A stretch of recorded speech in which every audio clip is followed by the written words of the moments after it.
ပြစ်မမြင်မဲနဲ့ချစ်ပဲချစ်နေမယ်ဆိုရက်ဘုရားသခင်ရဲ့ဂတိတော်ကျမ်းပိုက်တစ်ခုကိုကျွန်မကဖတ်ပြရှင်တယ်ဒီနေ့မှာတော့ဂတိတော်ကျမ်းပိုက်တွေအများကြီးထဲမှာတင့်ကိုဘုရားသခင်ကအယမ်းချစ်တယ်တင်နဲ့ဘုရားသခင်ရဲ့ကြားထဲမှာဘယ်အရာကမှဝင်ရောက်နှောက်ယှက်လို့မရဘူးဆိုတဲ့ဂတိတော်ကျမ်းပိုက်တစ်ခုကိုကျွန်မကဖတ်ပြချင်တယ်။ဒါကတော့ယောမဩဝါဒစာခန်းကြီး၈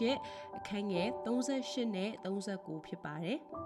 ။အကြောင်းမူကားတည်ခြင်းဖြစ်စေအသက်ရှင်ခြင်းဖြစ်စေကောင်းကင်တမန်ဖြစ်စေအထွတ်အမြတ်ဖြစ်စေအာနာတကိုးဖြစ်စေမျက်မှောက်အရာဖြစ်စေနောင်လာလက်တန့်သောအရာဖြစ်စေအမြင့်ဖြစ်စေအနှိမ့်ဖြစ်စေ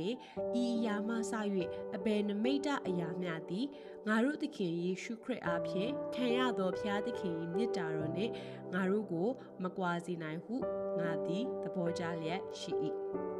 ဘုရားသခင်တင့်ကိုချစ်တဲ့အချစ်ကဘယ်အရာကမှလျော့နေသွားအောင်သူ့ကိုလှုပ်လို့မရဘူးဖြစ်တယ်